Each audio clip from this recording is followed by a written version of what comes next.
Parenthèse. Parlons vrai. La quiétude est accessible à tous. Offrez-vous 10 minutes de parenthèse. Une parenthèse hebdomadaire. Une parenthèse pour découvrir et changer de regard. Une parenthèse rien qu'à vous. Une parenthèse juste pour être vous. Bonjour. Bonjour Solange, comment vas-tu? Je vais très bien et toi? Eh bien écoute, ça va très bien, très bien. Ouais. Mieux que le temps, hein? Oui. Non, C'est pas top c'est aujourd'hui. ce qu'on dit ici, hein, mieux que le temps. Voilà, c'est ça. C'est ça. Solange, on a un sujet aujourd'hui qui est le couple. Le Mhm. couple en question. Tout à fait. Voilà.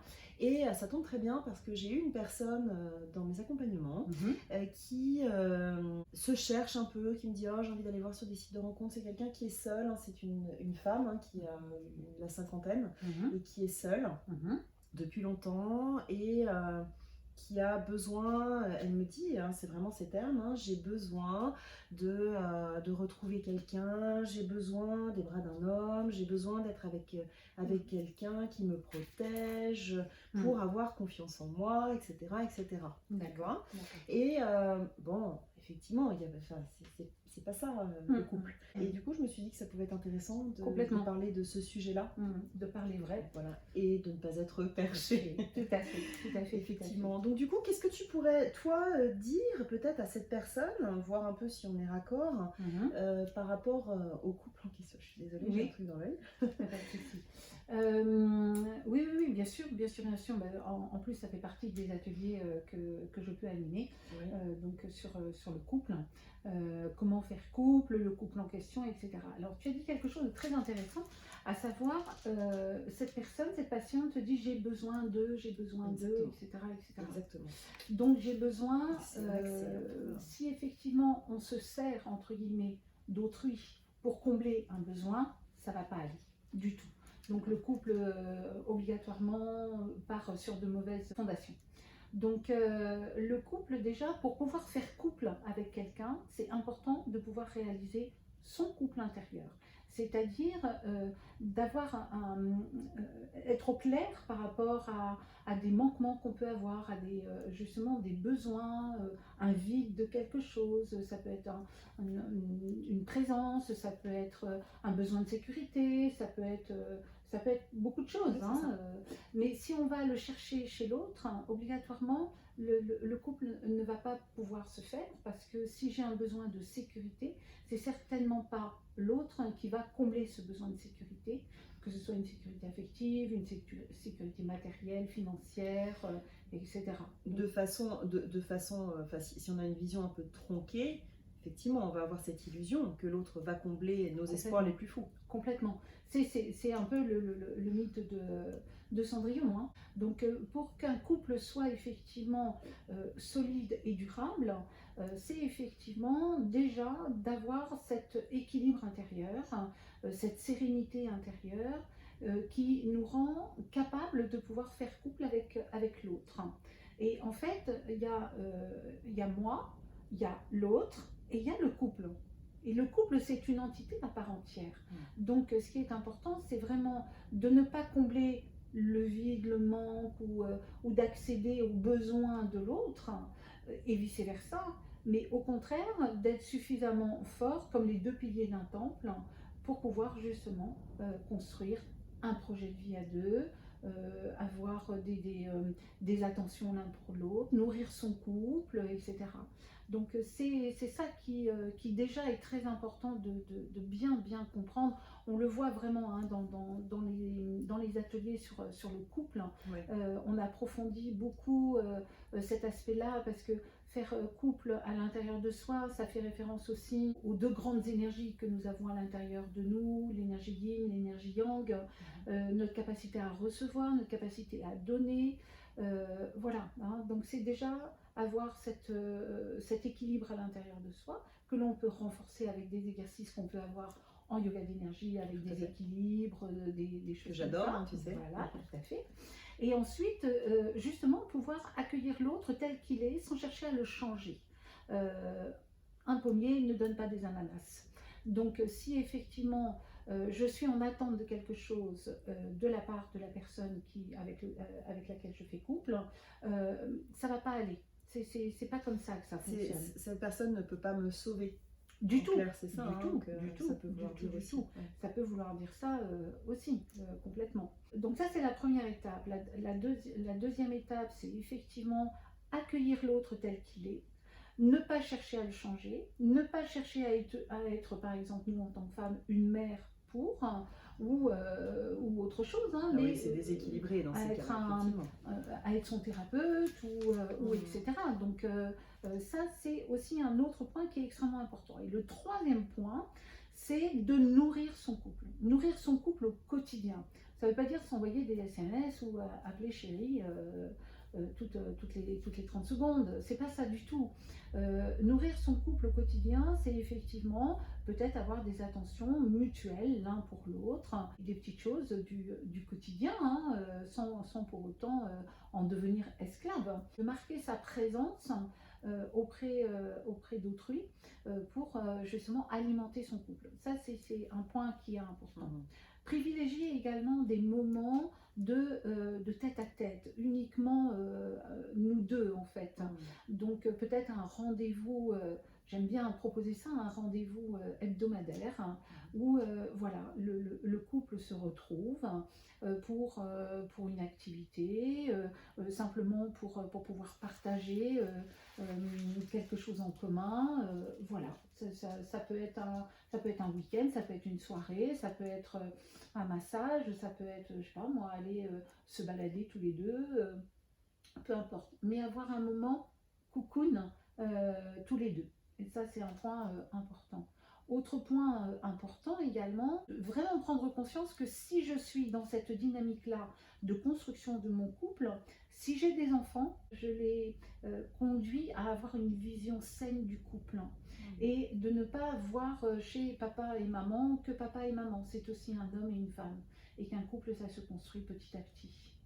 Ah ouais, je comprends bien. Ensuite, avoir un rendez-vous également un peu plus important en couple, ça peut être une fois par trimestre, de se retrouver sans les enfants pendant un week-end complet, pour pouvoir justement partager des choses, construire des choses ensemble.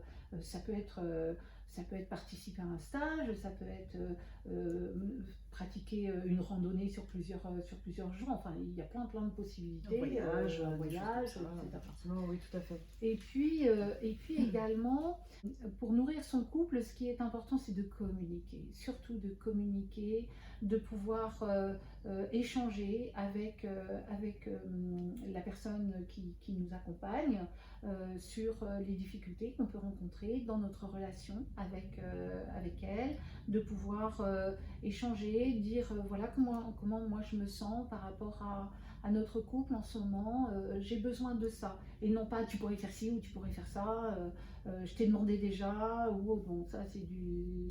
Alors c'est pas forcément évident. C'est pas évident à faire effectivement quand on est dans le quotidien. Pour autant, c'est quelque chose à mettre en place et accepter aussi qu'on va pas réussir à chaque fois tout de suite, mais qu'on a envie de changer. Complètement. Il y a Bruce Lipton, tu sais, qui est un spécialiste de l'épigénétique, qui justement parle au niveau du couple qu'il a avec son épouse. Comme ils cheminent tous les deux dans une même démarche de connaissance de soi, d'évolution personnelle, etc. Quand effectivement il y a quelque chose, quand par exemple quelque chose va énerver l'un ou l'autre, la personne en face va lui dire qu'est-ce qui se passe là, qu'est-ce qu'il y a derrière, et justement proposer à l'autre de communiquer sur ce qui ne va pas, que ce soit au sein du couple ou dans sa vie professionnelle ou dans ses relations avec d'autres personnes, etc. Mais justement de pouvoir échanger quand ça ne va pas et de ne pas mettre un mouchoir par-dessus, sortir en disant ça ira mieux après, pas du tout. Ce qui est important, c'est vraiment de communiquer. Et il y a beaucoup de couples qui malheureusement ne communiquent pas, ne communiquent plus. La situation pourrit, chacun va avoir son espace et on se retrouve pour régler les problèmes administratifs du quotidien, etc. Ouais, c'est ça. Donc ça, c'est la majeure partie du temps, les personnes vont consacrer 80% de leur temps de couple dans des reproches, des ajustements, des jugements ou autres.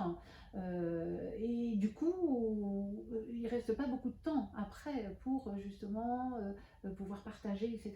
C'est déjà de changer. Et puis on voit le côté négatif avant de voir le positif. Donc Tout à l'autre, fait. effectivement, on peut se Tout à sentir fait. aussi un peu dévalorisé. C'est ça. Mais tu vois, par rapport à ça, je voudrais simplement rebondir parce qu'en t'écoutant, je me dis que le couple, on le voit forcément sur deux personnes qui s'aiment dans un couple, dans une vie familiale, etc. Mais ça peut être aussi un couple professionnel, par exemple.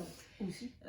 Et en fait, du coup, voilà, tu vois, je pensais à nous, par exemple, qui fonctionnons en couple professionnel pour plein de choses. Effectivement, on a des projets en commun. Et en fait, si je dois faire ce parallèle, c'est que on est chacune une entité à part entière. On a chacune des spécificités différentes. Personnalité. Voilà. Alors nous, pour le coup, on a aussi des contrats qui peuvent nous lier sur certains points. Pourquoi? Parce qu'il y en a une qui va apporter ça, l'autre qui va apporter ça. Et qu'est-ce qu'on fait ensemble? Voilà, ça c'est notre projet. Et c'est vrai que du coup, quand on le voit comme ça, en fait, le couple, c'est la même chose. Le couple familial, je parle. Je ne sais pas si c'est vraiment familial le terme, mais le couple amoureux, voilà. Oui. Que ce soit le couple amoureux, que ce soit le couple effectivement professionnel, que ce soit le couple également parent-enfant, de la même façon. Ah oui, aussi, effectivement.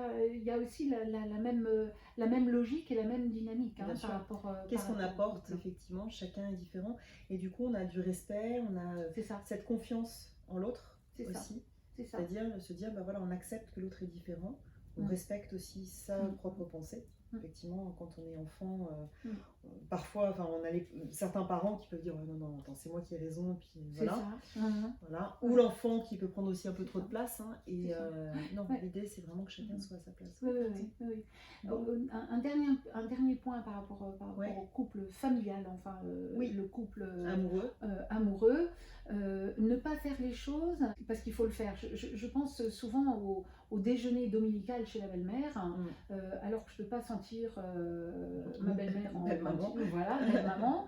Et du coup, j'y vais en freinant des cas de fer, etc. Donc, le but, c'est déjà d'écouter nous ce qu'on ressent. Est-ce que, j'ai ma belle-mère, je ne peux pas la changer, de la même façon, elle ne peut pas me changer, ça c'est pareil, ça c'est une chose qui est importante. Mais pour autant, est-ce que moi je me sens d'y aller parce que c'est en cohérence avec mes valeurs? Est-ce que je me sens? C'est vraiment un ressenti corporel. C'est en cohérence avec mes valeurs. Je veux pouvoir offrir un climat familial, que ce soit à mon couple, à mes enfants, etc. etc. Auquel cas, je vais aller au déjeuner dominical chez belle-maman parce que justement, je nourris mon projet de créer une famille, de créer un environnement familial. Donc c'est ça qui est important. C'est toujours avoir pour objectif cette construction dans ma relation à l'autre. Que ce soit couple amoureux. Mon projet aussi. Oui, en cohérence avec mes valeurs. Effectivement. Tout à fait. Donc ne pas faire pour faire plaisir à l'autre, mais au contraire parce que nous co-construisons un terrain familial qui fait partie de notre projet de couple. Voilà. Eh bien, écoute, je te remercie pour ces précisions. Donc, effectivement, le couple, c'est avant tout personnel. Et ensuite, c'est une construction à deux. À deux. Il y a quelqu'un qui a beaucoup écrit sur la relation de couple. C'est Aruna Lipsik, qui a vraiment eu toute cette démarche de couple intérieur, de couple au niveau spirituel aussi, et dans faire couple avec autrui, la voie de l'amoureux. C'est être amoureux d'abord du lien.